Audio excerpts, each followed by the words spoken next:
Bom, boa noite, Werton, beleza? Tudo joinha? Bom, vamos dar início à palestra Xadrez Competitivo. Para ir bem num torneio, para a gente evoluir em xadrez na forma competitiva e não na pedagógica, que é mais para o lado escolar, mais o xadrez educacional, que é a nossa próxima palestra, inclusive, na outra quinta-feira. O que será que eu preciso fazer para progredir no xadrez competitivo, né? O xadrez de torneio? Não exatamente jogar o torneio, mas a gente ter uma pontuação, ou seja, um rating elevado para jogar online mesmo, né? Sem estar presencialmente em torneio, para a gente ter força, né, de um jogador assim de alto nível. Então, o xadrez de competição, digamos, ele é um xadrez que exige técnica mais apurada. Como que nós vamos melhorar nossa técnica? É exatamente o conteúdo desta palestra de hoje. Em termos de técnica, o que acontece? Nós temos que buscar o estudo. Xadrez, diferentemente de muitas outras modalidades, que é mais prática e menos teórica, o xadrez é extremamente teórico. Tanto é que nós temos aí cerca de 40 mil livros de xadrez espalhados pelo mundo. Eu não sei se já te falei, Ayrton, você já tem assistido todas as nossas palestras aqui, mas um grande colecionador de livros de xadrez é o Karpov, ex-campeão mundial. E no livro K versus K, do Rubens Philbott, um livro antigo, de capa azul claro, não sei se você já viu esse livro, conhece esse livro, ele fala ali, na época, né, isso é 1990, que o Kasparov, aquele match K versus K, Kasparov e Karpov, que então era a maior rivalidade do xadrez, né? O K versus K, e por isso é o título do livro. Em 1990 teve match pelo título mundial, e esse livro é dessa época então. Ali ele falava que o Karpov colecionava livros e citava 8 mil livros de xadrez. Exatamente. O xadrez dele é cristalino, né? Ele pega o tema ali estratégico e vai melhorando, né? Vai acuando o adversário, vai botando nas cordas e de repente tem um desfecho tático, porque surge uma interferência, uma peça sobrecarregada e aí de repente ele já está dando aquela pedrada, aquela paulada no adversário e ele cai, né? Mas tudo fruto de uma estratégia muito bem elaborada e muito bem conduzida. Bom, neste livro, então, o Philgood, que é um mestre nacional, Rubens Philgood, que até pouco tempo era o escritor que mais livros em português havia publicado. Na realidade, hoje ainda é o que mais publicou, mas já está em fase de publicação pela editora Ciência Moderna do Rio de Janeiro as últimas obras que fez o Luiz Roberto da Costa Júnior, de Campinas. E o Luiz, então, quando ele publicar todas as obras que já estão na Ciência Moderna, quando essas obras, né, forem lançadas, ele vai ter um número de livros maior que o Philgood. Mas até então, né, de livros já publicados é o Philgood. E ele fala de 8 mil livros, mas numa matéria de alguns anos atrás na Tiasbase, que é o maior site de notícias do mundo, né? A gente sabe que a Tiasbase tem vários programas e ela tem também uma fonte rica de informações, né? Tem pessoas que vão para os torneios, que tiram foto, tem analistas e tal. Bom, a Tiasbase, numa dessas matérias, ela fala que o Karpov também era um grande colecionador de livros, assim como fala o Philgood. Mas, como é mais recente, já estava em 20 mil títulos de livros que o Karpov possuía na sua biblioteca pessoal. E aí, a própria matéria também falava, mas ele está muito longe de ter todos os livros do mundo, porque passa de 40 mil títulos de livros de xadrez. Então, realmente, a bibliografia de xadrez é enorme, né?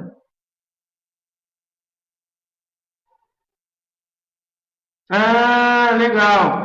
Exatamente. Ele correspondente de várias revistas e analista do Informador. Ele tem um tio muito próximo à minha cidade, cerca de 30 quilômetros daqui, menos, acho que 25 quilômetros. A cidade chama Pratápolis. Eu moro em São Sebastião do Paraíso, onde é a sede do Clube Xadrez Online, e Pratápolis é uma cidade vizinha. E sempre no fim do ano, o Luiz Roberto vinha para a região, né, passar as férias, e aí a gente cumpria todo ano um ritual. Tanto é que tem muitas entrevistas dele na sessão entrevistas do Clube Xadrez Online. Porque todo ano ele vinha e fazia, digamos assim, a gente fazia uma entrevista, jogávamos 6 partidas de Blitz, íamos para uma sorveteria que tem aqui na minha cidade, chama Bacana, e essa sorveteria é uma maravilha, assim, porque ela coloca umas mesas debaixo de umas árvores, e aí a gente jogava essas 6 partidas lá, sempre de blitz, coisa amistosa, assim, de brincadeira mesmo, né? Então isso acontecia todo mês de dezembro, 6 partidas, mais uma entrevista, e ele falava sobre os livros que ele havia escrito, lançado e tal, então cada ano havia uma novidade ali. E ele sempre também colabora com o Clube Xadrez Online, encaminhando, né, informações aí de torneios e tal. É um grande amigo nosso. Sim, não, e essa sorveteria são os próprios donos que fazem o sorvete e tem a massa dele, né? E tem lá, quando você vier aqui em minha cidade, inclusive é parada obrigatória lá. É, tem um milkshake gigante, que eles fazem pequeno, médio e grande. E a gente pega o milkshake gigante de chocolate. Rapaz, tem que tomar um milkshake depois que joga as partidas, senão que dá um sono, porque é quase que 1 litro de sorvete ali, né? É uma maravilha. Bom, mas voltando ao xadrez, nós temos então uma grande quantidade de livros espalhados pelo mundo. Então, a ideia para a gente crescer em termos de qualidade técnica em xadrez, nós temos que dividir esse estudo. Aí vários autores dão conselhos, né? Uns priorizam mais o cálculo, outros falam muito do repertório de aberturas, outros dão uma ênfase enorme em final. Você pega, por exemplo, o xadrez básico, e depois que ensina as regras, o que, que ele já passa? Final. Para a visão do Orfeu D'Agostini é que, como tem poucas peças em jogo, você tem o final, depois o meio jogo, depois a abertura. Então já é uma forma diferente de entender assim como que se treina e tal. A forma que eu imagino que a gente deva estudar xadrez passa pelos 6 pilares. Inclusive aqui a gente tem o Evandro Muni Barbosa, que foi meu aluno, né, é o mestre nacional. Inclusive ele começou há pouco um torneio em Buenos Aires, a Copa Latino-Americana, e ele está tentando a terceira e última nova de grande mestre. E ele também, digamos assim, ele foi criado, ele foi se desenvolvendo no xadrez, pelo menos a base dele, nesses pilares. E depois ele foi meu professor, os últimos 3 anos que eu joguei torneio, 2010, 11 e 12, ele foi meu professor e a gente trabalhou bastante pilares. Por exemplo, o Evandro, ele prioriza muito o cálculo e prioriza muito também o bom repertório de aberturas, ou seja, tem que estar muito preparado em termos de repertório, ele acha, para as peças saírem ali bem coordenadas, né, da fase de meio jogo, da abertura para o meio jogo, e aí, né, se você tiver um cálculo bom, mas a gente sabe que há outras coisas também para refinar o nosso xadrez, né?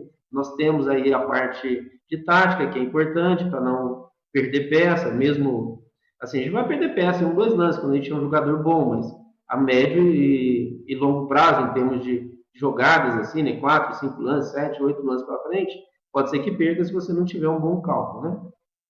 Então, o que, que acontece? Esse refinamento trata assim de estudos específicos de estratégia, lista de elementos estratégicos, né? Foi até tema de 2 palestras minhas aqui. Uma eu listei os elementos estratégicos através do Kotov e a outra como identificar esses elementos em uma partida real, né? Colocando várias posições para a gente poder estudar. Então é uma ênfase muito importante na estratégia.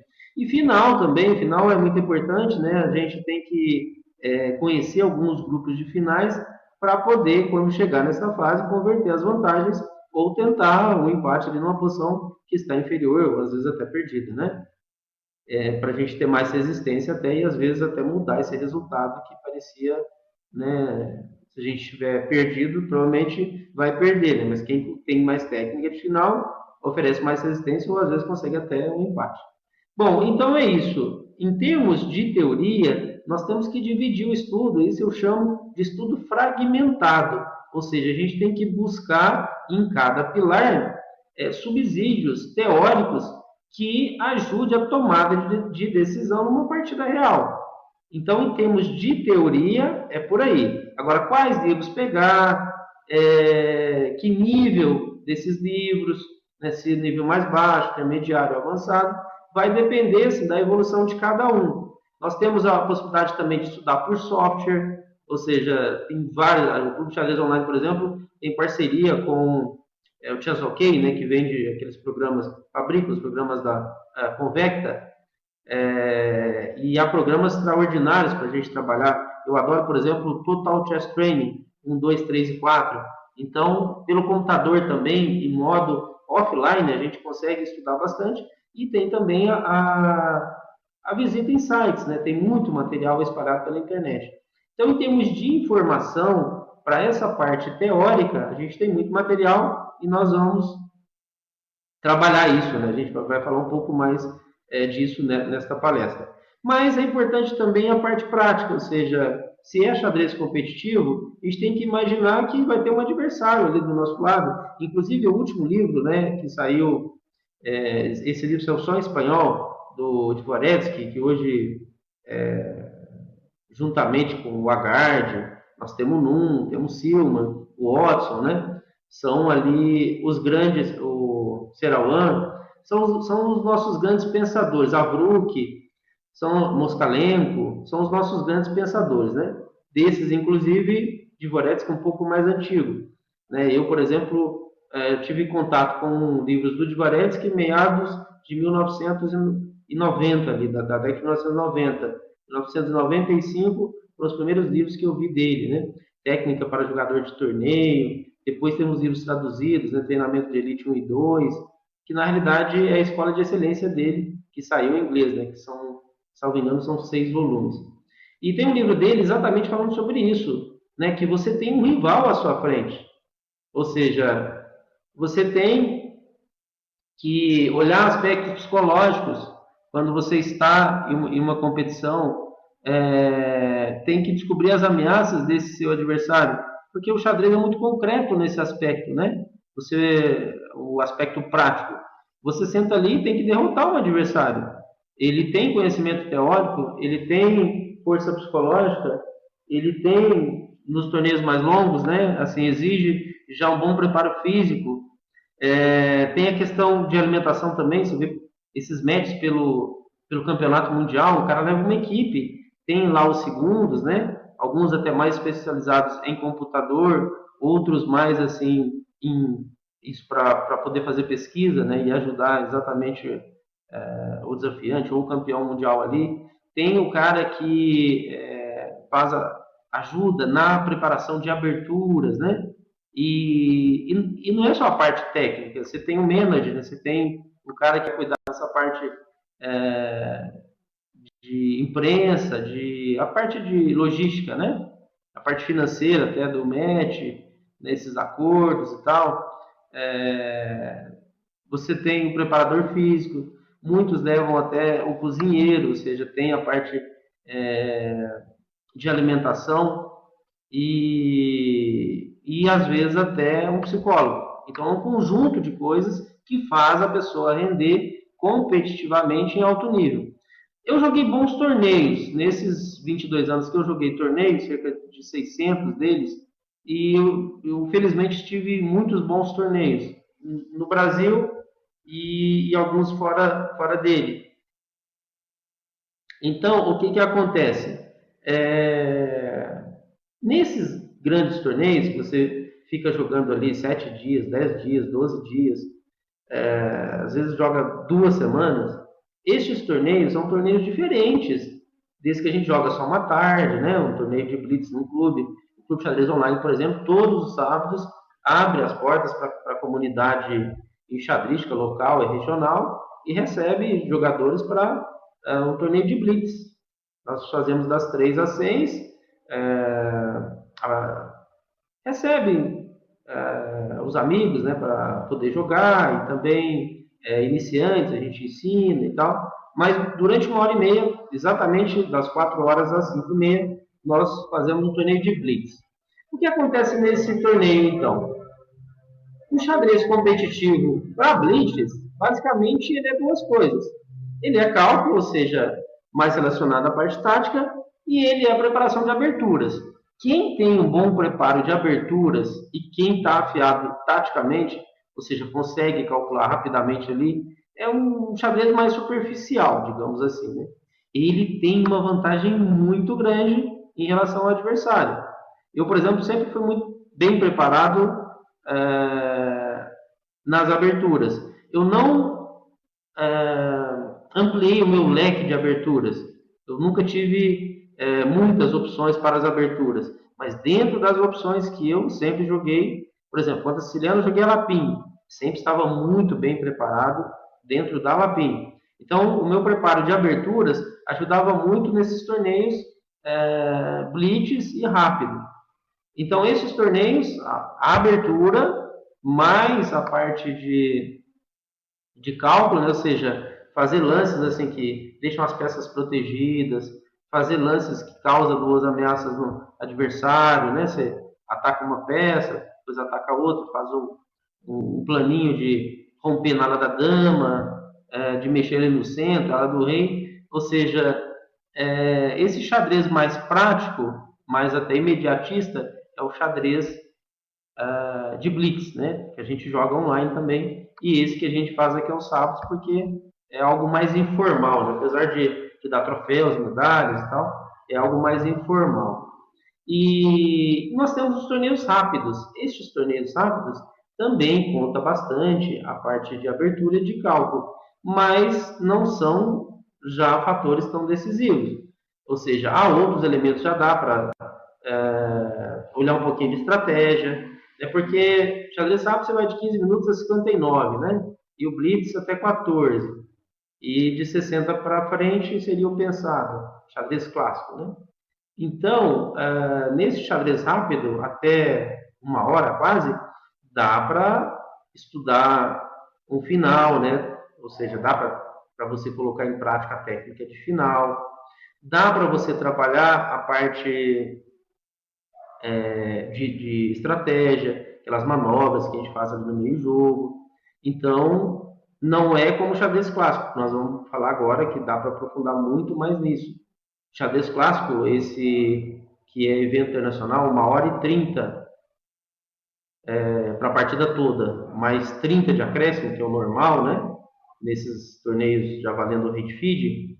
E tem torneios maiores, que é 2 horas para 40, às vezes mais 1 hora nocaute, ou mais meia hora nocaute, e 30 segundos para cada lance também.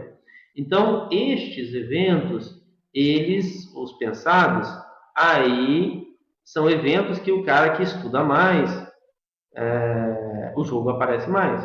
Ou seja, é muito mais fácil a gente, o cara estudioso, que faz aula, né, que estuda os livros, que tem os softwares, que tem regularidade de estudo e prática, geralmente no xadrez pensado ele se destaca mais, porque ele tem mais conteúdo, né?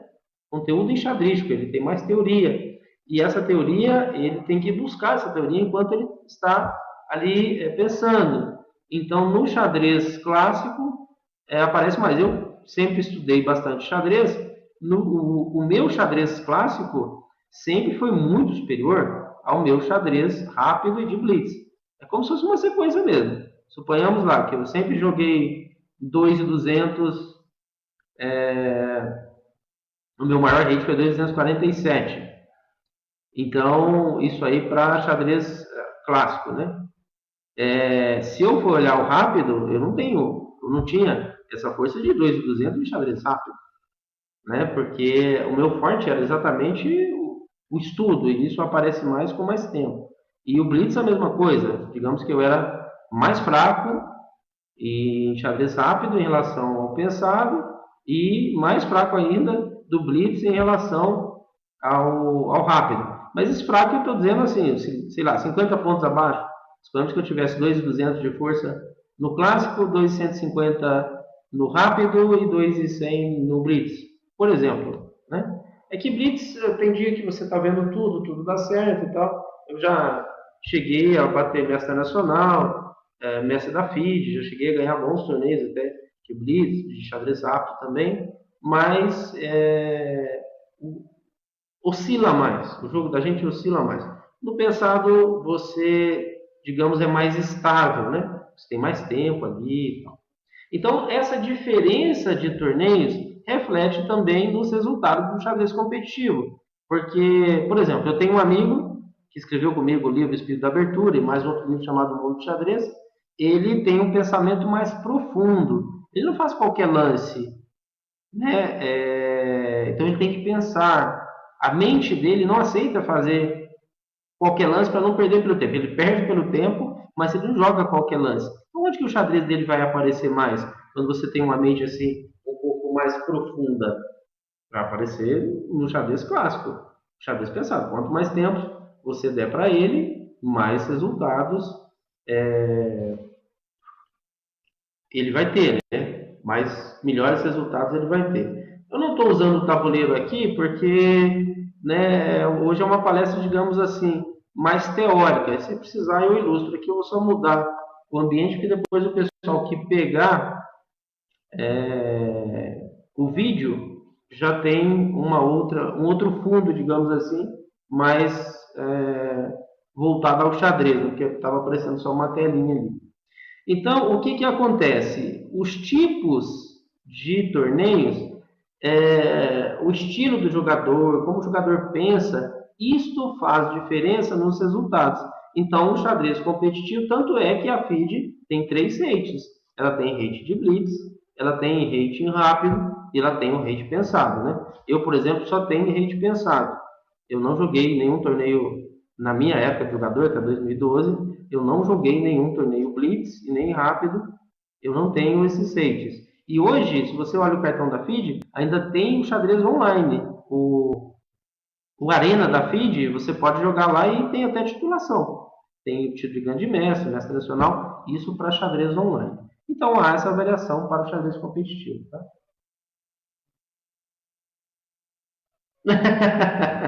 Tô vendo aí a sua digitação. Eu tô olhando para o lado aqui porque eu tô com uma outra máquina para exatamente monitorar, né, se está tudo certinho ali.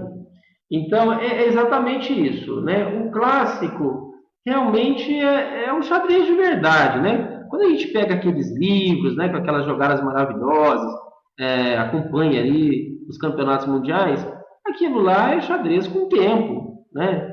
Para o cara achar lances bons. Dificilmente você tem uma combinação. Pega uma partida, por exemplo, Kasparov e Topalov, que quando ele foi ao Jô Soares, ele falou que teve praticamente uma visão, né? Porque o Jô perguntou para ele quantos lances você vê à frente. Bom, se tivesse perguntado para o Capablanca, ele falava, né, ali o melhor lance, os 2 lances à frente e tal, né, de brincadeira, claro. Mas assim, o Kasparov disse 14 lances, que foi a partida dele contra. Isso é quase uma visão, segundo o Kasparov falou, né? 14 lances para frente é muita coisa. Mas isso é uma exceção, né? Em geral, assim, mesmo no xadrez pensado, a gente não vai ver 14 lances à frente. Mas onde é possível ver mais, é exatamente o xadrez pensado. Então, o xadrez pensado, todos os pilares são importantes já. Então, você tem mais ênfase na abertura, na parte de tática, ali voltada ao cálculo, no blitz. No rápido, você tem esses dois e acrescenta mais um pouquinho de estratégia final. Já dá para fazer alguma coisa nesses campos. E depois, no xadrez clássico, já dá para trabalhar os 6 pilares. Abertura, meio jogo final, né, conhecimento específico dessas 3 fases, mais a tática e mais a estratégia, isso muito mais aprofundado, e análise e cálculo. Né? Análise com foco em cálculo. Quando você pega o xadrez pensado, já dá para trabalhar mais isso. Então, quem tem, digamos assim, mais estudo, mais base teórica, governa melhor essas posições. Né? Mas se eu te falar que eu gosto muito do xadrez de Blitz, adoro Blitz, só que não tem a mesma força que o xadrez pensado, né? Porque eu, digamos assim, a minha força está muito do estudo que eu fiz, especialmente aquela base, quando eu era mais jovem ali, juvenil, que tinha mais tempo, estudava muito, porque hoje não tem como estudar mais xadrez, né? Porque eu tenho uma carga horária, há muito tempo, eu tenho uma carga horária muito alta de trabalho, né? Voltada à administração aqui da empresa. O xadrez online, dia 1º de junho, agora já completa 15 anos, e isso, hoje, a gente já trabalha com 6 pessoas aqui, só isso na sede do Clube Xadrez Online, tem fabrica tabuleiros, né, de madeira, tabuleiros flexíveis, são outras pessoas também que fazem, que estão agregadas à empresa, mas que não trabalham aqui dentro especificamente. Então, isso já gera uma quantidade muito grande de trabalho. E as aulas em si, né? Preparar esses vídeos também, que o Evandro faz, o workshop, as palestras e tal, isso aí tem que construir material, divulgação, essa parte de marketing e tal. E não dá para estudar como estudava lá atrás, isso, esposa, filho e tal, né? É o que a gente comentou, né? Quando estava iniciando, quando eu te perguntei sobre a questão se dá para estudar xadrez, como é que está indo aí. Né? Tem trabalho, tem família, tem outras coisas também.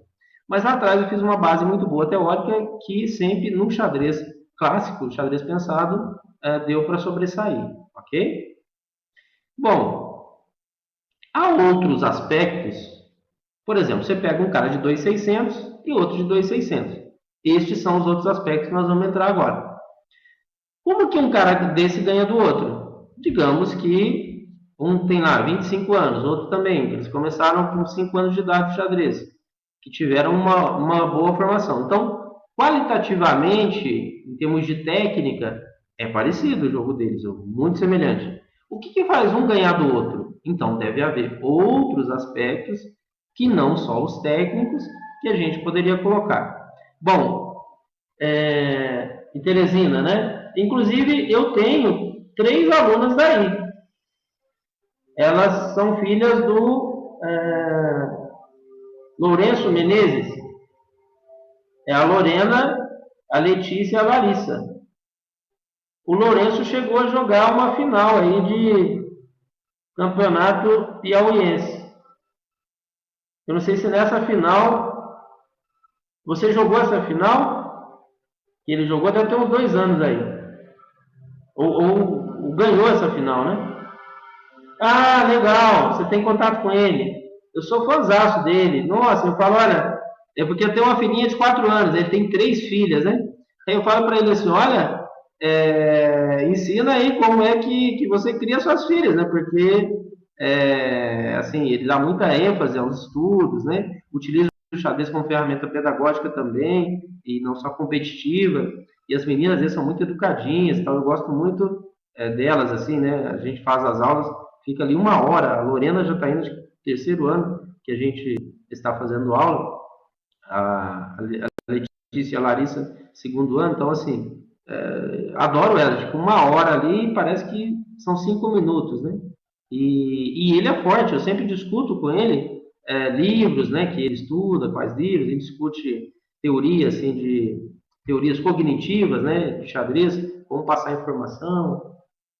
Muito bom, legal saber que você tem contato com o Lourenço.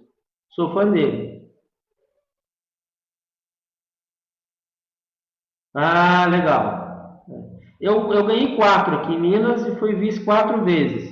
Em Minas aqui a gente não tem penta, só tem tetra. Tem 2 mestres internacionais que também são tetra. Roberto Molina, que recentemente está morando na Bahia, Porto Seguro. O Wellington Rocha, que é de Montes Claros, é mais para o norte de Minas. E um de Belo Horizonte, né, da capital, que é o João Bosco. Esse já é o mestre da FIDE. O João Bosco tem 4 títulos e 5 vices. Eu tenho 4 e 4 vices. Bacana. E você ganhou quantos aí, Piauí?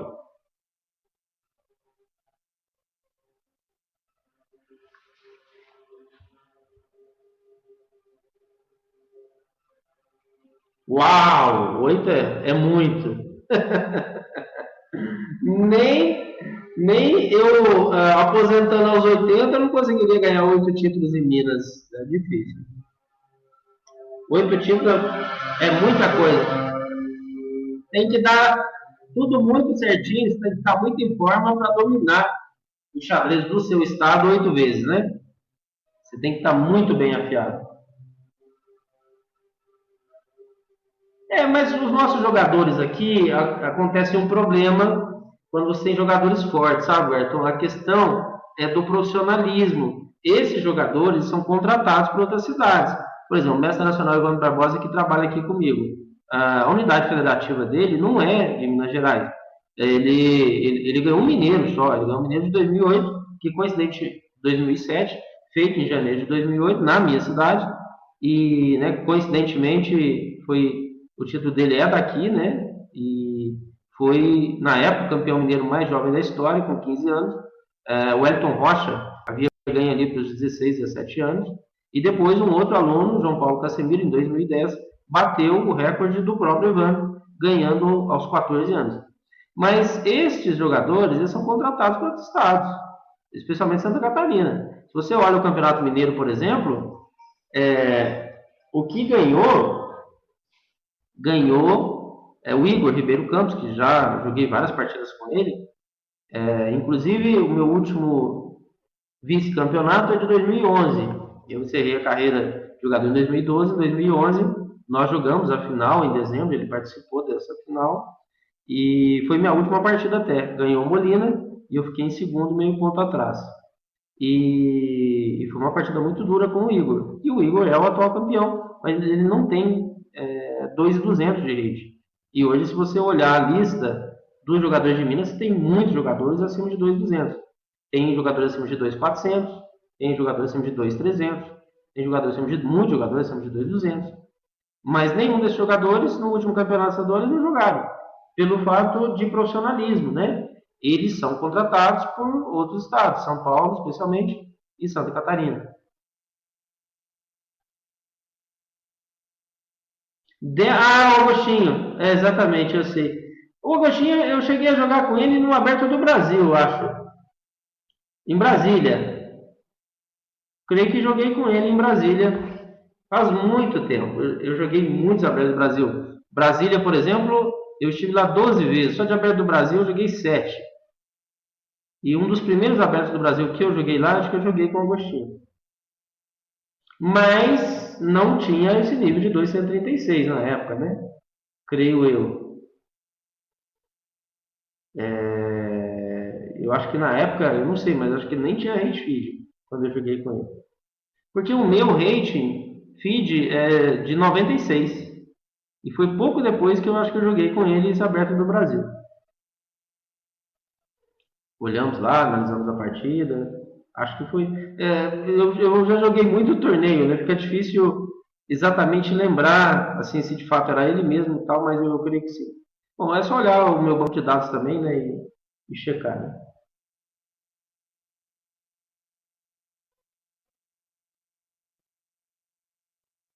Era só ele mais que viajava o estado jogando. Ah, tá. Vocês iam. Ah, entendi. Que legal. Ah, tá. Achava que era só ele que viajava pelo país jogando e tal. E na realidade era uma equipe, vocês viajavam juntos. Puxa, isso é fabuloso, né? Porque um vai passando experiência para o outro, né? Joga uma partida ali, depois a análise, todo mundo participa, olha, troca ideias, né? Que bacana, né?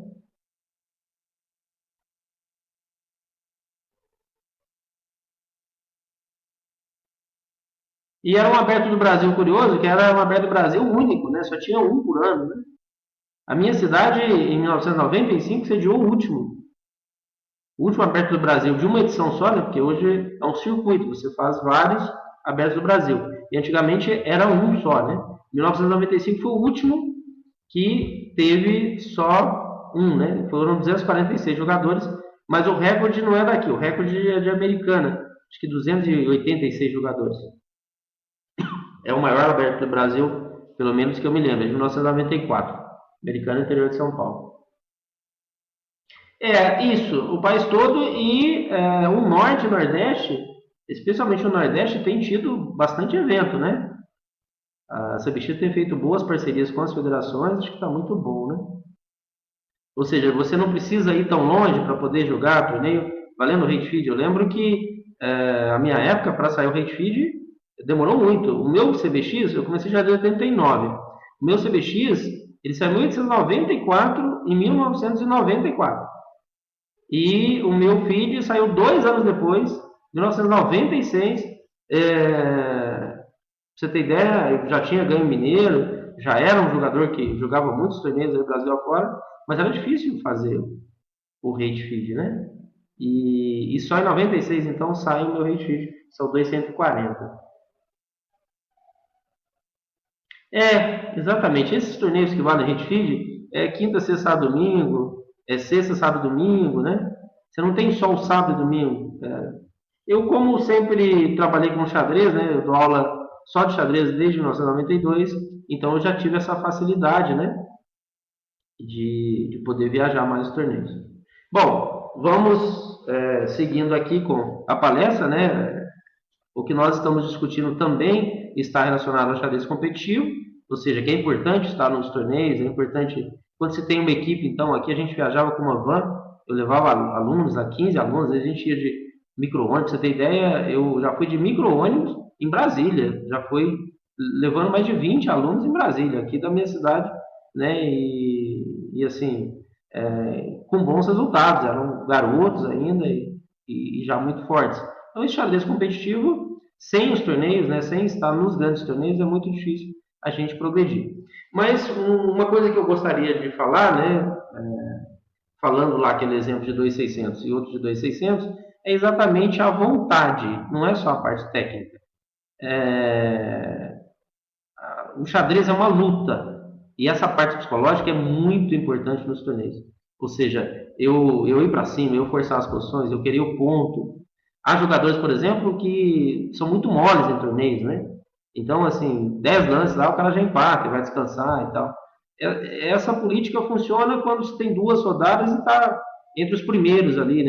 Para poupar energia, é um torneio longo. Eu, nesses grandes torneios que eu joguei, eu via muito isso. Quando tinha uma rodada dupla e 2 jogadores de força semelhante estavam liderando, eles estavam entre os primeiros, eles às vezes forçavam numa partida e empatavam outra partida. Mas isso como técnica de torneio, né? Imagina, por exemplo, um torneio de 11 rodadas. Você tem que jogar 4, 5, 6 horas toda a rodada. Então isso cansa muito o jogador, né? E ele dificilmente consegue manter o nível jogando tantas horas em 11 rodadas. Então há algumas partidas que eles, né, jogam poucos danos empates exatamente para se preservar, né?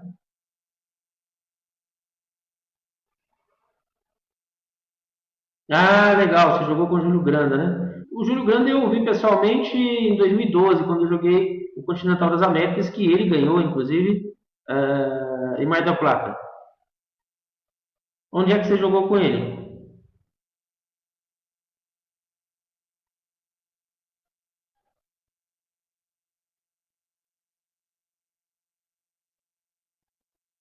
Ah, em Natal, exatamente.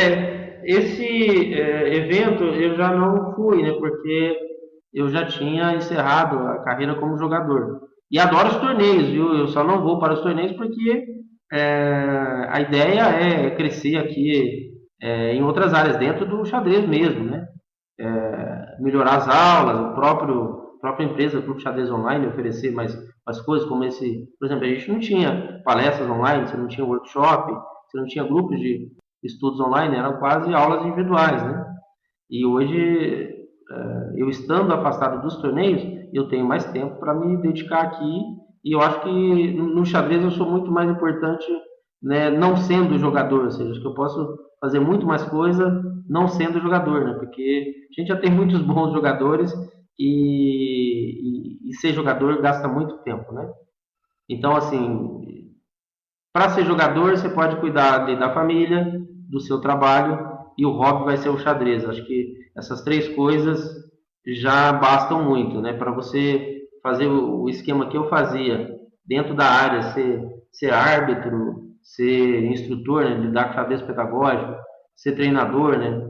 Lidar com xadrez competitivo, escrever livro, cuidar de site, né? E ainda jogar realmente fica pesado, né?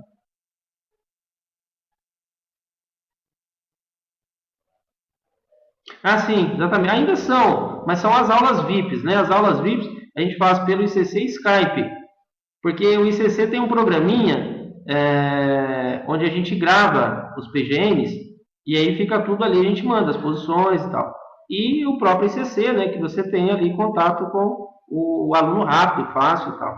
Agora, aqui a vantagem é que, por exemplo, esse programa Adobe Connect, ele já grava automático. Eu aperto um botãozinho e está gravando.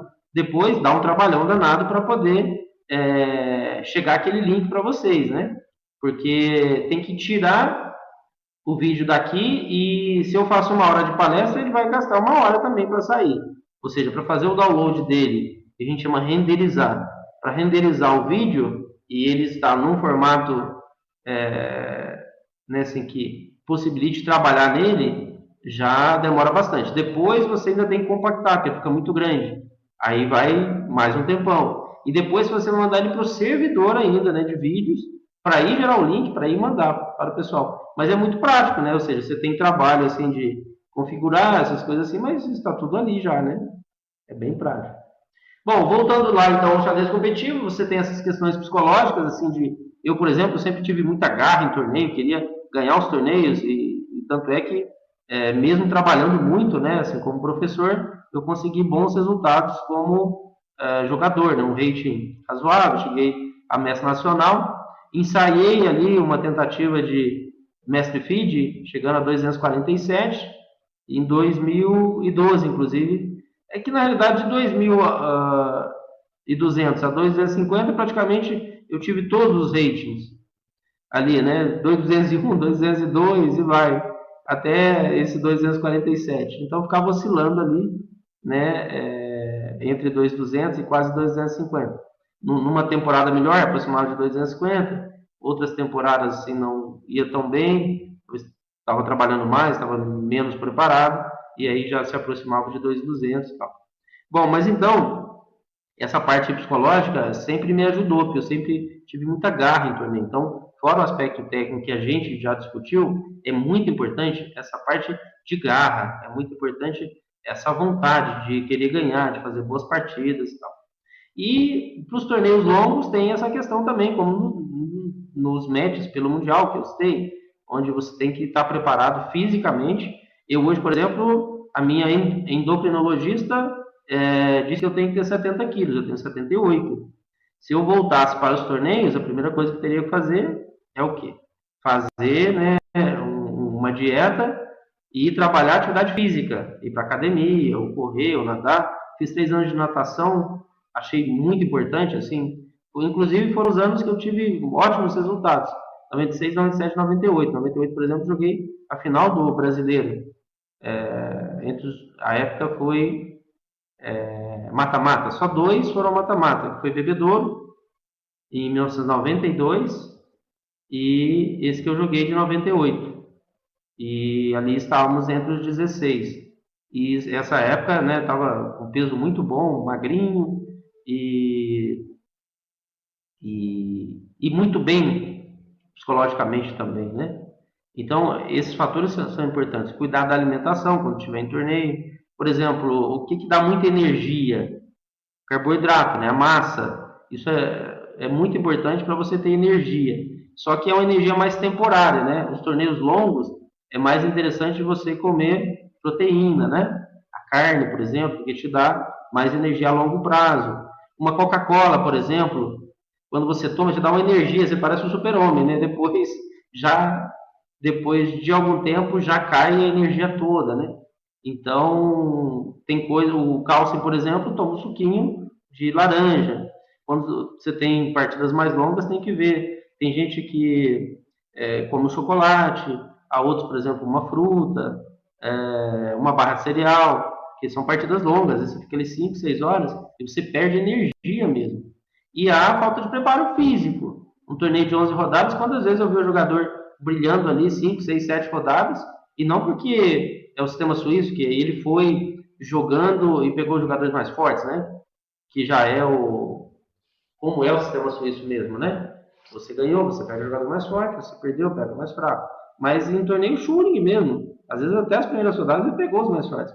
Mas aqui o jogador cansa durante o torneio, porque falta preparo físico. Esse caso meu, por exemplo, né, de estar uns quilinhos acima aí, né? Porque fica aqui na frente do computador o dia todo, como não está jogando torneio, não viaja tanto, você não cuida muito dessa parte. E também, né, eu já estou indo para 42 anos, né? A mesma alimentação que eu tinha lá de 20 e poucos anos, quando entrei a casa dos 30 anos, eu não posso ter hoje, né? Porque hoje a gente acumula mais energia, né? Você não gasta tanta energia. Quanto mais anos se passam, a gente precisa de menos energia, tem que comer menos, né? E aí você tem aquele ritmo de quantidade de comida e tem que desacelerar essa parte. 96 e 98 também. Ah, que legal. Puxa, o Martinez, que fino. Puxa. Ah, o Roberto Andrade, muito forte o Roberto. É de Natal, né? MF. Já tive muitos torneios com ele. Primeira vez que eu vi o Roberto, 95. Semifinal do Brasileiro de Florianópolis, na Praia dos Ingleses até.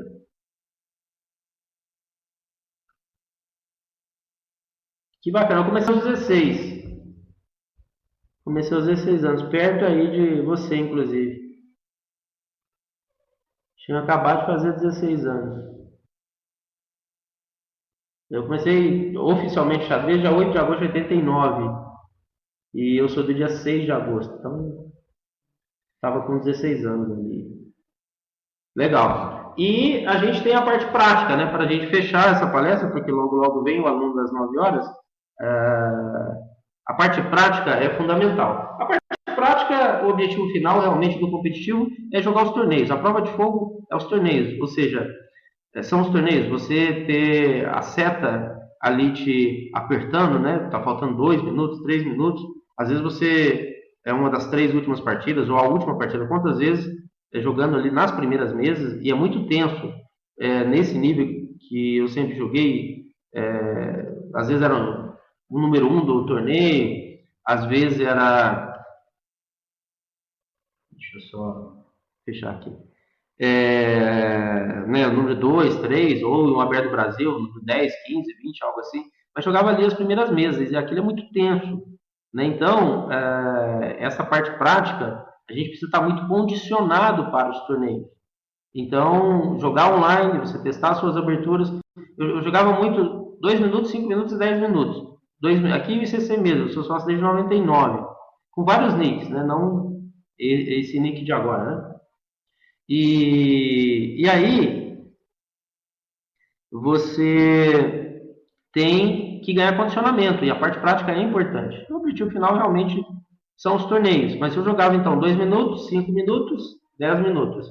2 minutos, brancas e pretas, 5 minutos, brancas e pretas, 10 minutos, brancas e pretas. Fica com mais tempo também, ficou difícil, né? Os caras ficam usando o programa e é cansativo você jogar meia hora aqui online, na frente do computador e tal, uma partida. Então esse tempo acho que dá para ir bem, né?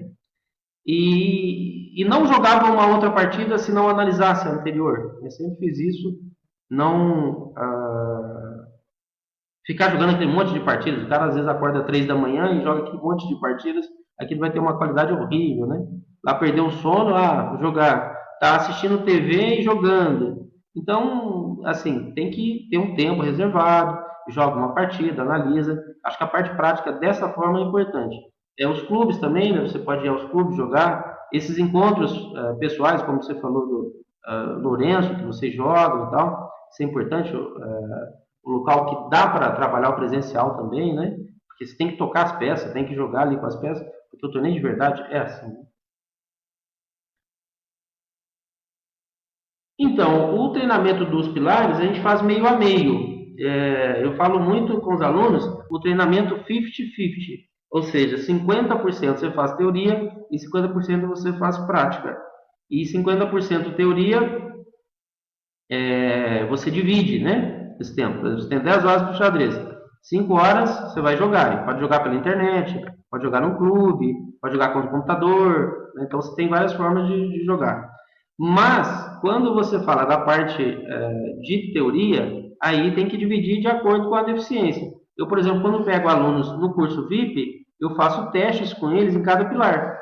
Então, um curso VIP, por exemplo, de 20 aulas, a aula da 1 até a aula 6 é fazendo um raio-x do nível de jogo. eu vejo a abertura, meio jogo, final, a tática, a estratégia e análise com foco em cálculo. Então, estes 6 pilares é o treinamento fragmentado. Eu vejo onde a pessoa tem dificuldade, eu vou trabalhar em cima.